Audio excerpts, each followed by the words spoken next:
The morning sun strikes the water of Port Hercule, turning the harbor into a field of white light.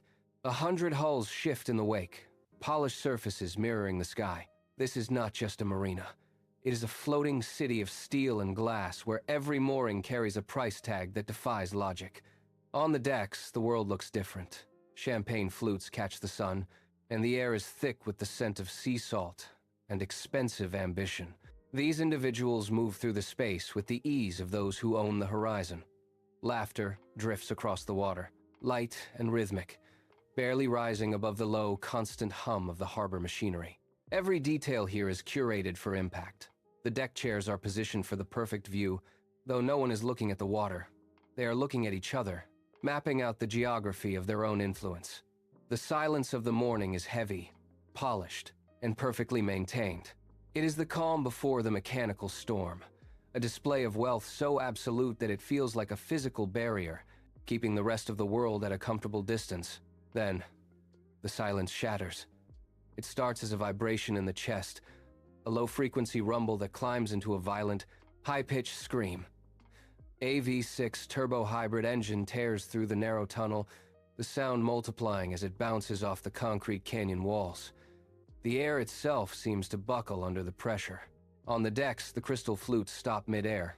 Conversations vanish, drowned out by the mechanical fury. In a blur of neon paint and carbon fiber, the car erupts into the sunlight, a streak of raw momentum that defies the static luxury of the harbor. It is gone in a heartbeat, leaving nothing but a lingering smell of burnt rubber and high-octane fuel to settle over the water. The harbor walls are still ringing with the echo of the exhaust note. For a few seconds, the calm is entirely erased. The machine has sliced through the social fabric of the marina, demanding attention, forcing every eye toward the track. It is the sudden, violent reminder that this is not a party but a circuit. Then, just as quickly, the roar fades into the distance, and the harbor begins to breathe again, though the rhythm has been permanently disrupted. The echoes of the engine die out, and the harbor returns to its curated stillness. Yet, look closer at the railings. The excitement is a practiced performance, a thin veneer over a hollow reality. You have paid a fortune to be here, to stand on the edge of the asphalt, but the race itself remains a ghost. The billionaire guest leans forward, eyes narrowed against the glare of the sun, squinting at a sliver of track that vanishes in a blink. They are searching for a glimpse of the cars, but the architecture of the circuit denies them any meaningful view. The speed is too great, the window of sight too narrow. There is no telemetry, no context, no understanding of the battle unfolding on the other side of the tunnel. It is a fundamental paradox of the Monaco weekend. You have bought a ticket to the most exclusive stage on Earth, yet you are the least informed spectator in the world. The sport is not being watched, it is being ignored, replaced by the persistent, unblinking focus on the social hierarchy of the decks. The race has become an expensive, noisy afterthought, a background hum to the real business of being seen. To claim a vantage point at the Nouvelle Chicane, the math is staggering. A single boat owner drops over 200,000 euros just for the privilege of mooring a vessel in the harbor. That is the entry fee, the baseline for existence in this ecosystem. But the mooring is merely the skeleton of the cost. Once you factor in the charter price for the week, the professional crew required to maintain the deck, and the relentless replenishment of premium champagne, the final invoice easily eclipses $1 million. These vessels are no longer ships. They are floating monuments to capital. They dwarf the track, casting shadows over the asphalt that represent more wealth than the entire construction cost of the circuit itself. Each deck is a fortress of excess, designed to project permanence in a sport defined by seconds. The sport, the cars, and the competition are reduced to minor variables in a massive financial equation. You are not paying for a front-row seat to history. You are paying to anchor a massive, private boardroom in the center of the world's most expensive corridor. The cost does not buy you a view of the race. It buys you executive harbor space to display your own gravity. The cost of entry does not guarantee comfort. For the hospitality pass holder, the experience is a stark departure from the promised prestige. You arrive on a deck shared with 100 strangers, all of whom have paid their own small fortune to occupy the same limited space. The Riviera sun beats down, unshielded and unrelenting. The deck becomes a pressure cooker, You fight for a square foot of railing, shoulders pressed against neighbors, breath hitching in the thick, humid air. There is no room to move, no space to retreat. The promise of an elite vantage point dissolves into a struggle for physical survival. Every person is a barrier to the next, a wall of bodies blocking the view of the water. You tilt your head, shifting position to find a breeze that never arrives. The heat radiates off the metal and the glass, rising from the floorboards to turn the entire deck into a furnace. You came here for the height of status, yet you find yourself trapped in a stagnant, sweltering cage.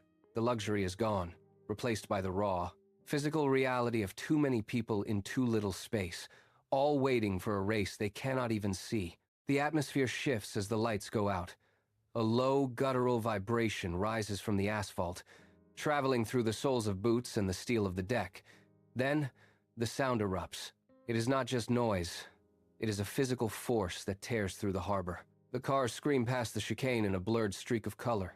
It lasts less than half a second. Before the eye can track a single chassis, the noise begins to fade, receding into the distance like a dying storm. The speed is absolute.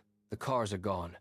Silence rushes back into the gap they left behind, heavier than before. You stand against the railing, eyes locked on the stretch of road where the machines were just a heartbeat ago. Nothing remains. The track is empty. The heat shimmers off the gray surface, distorting the path where the race should be. You strain to hear a radio report or the voice of a commentator, but there is only the hum of the crowd and the distant drone of the engines fading into the hills. You are standing in the center of the world's most famous race, and you are effectively blind. The absurdity reveals itself in a slow, synchronized movement across the harbor.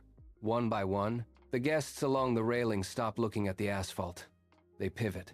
Their eyes lock onto the opposite pier, where a giant LED screen looms over the water. It is a mass surrender of the senses. You have flown across oceans and spent a king's ransom to stand in the punishing Riviera heat, yet you are not looking at the race. You are watching television. The screen broadcasts the very feed you could have accessed from a sofa at home. High-definition pixels replace the reality of the machines. The crowd stands shoulder to shoulder, necks craned toward the glowing monitor, ignoring the empty stretch of road just meters away. It is a theater of the illogical.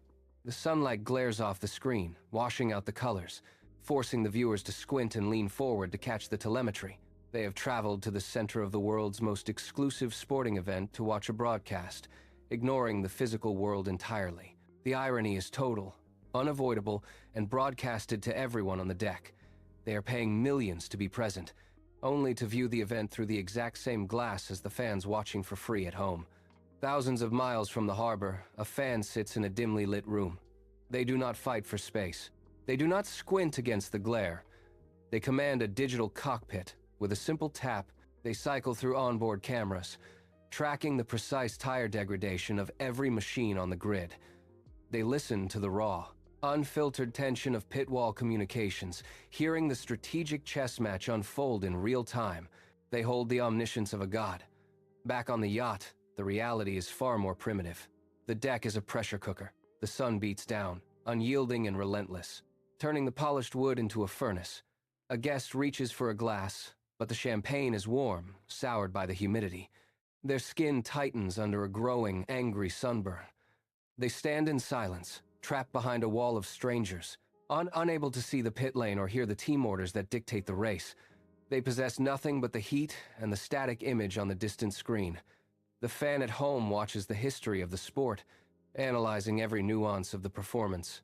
The guest simply endures, a captive to the sun, holding a glass of tepid liquid while the real race happens in a digital space they cannot reach. Why, then, does the harbor sell out every year? The answer remains hidden in plain sight. The yacht is not a grandstand. It is a boardroom floating on the water. While the cars blur past, the real work happens in the shadows of the deck. A hand reaches out to shake another. A document passes between fingers.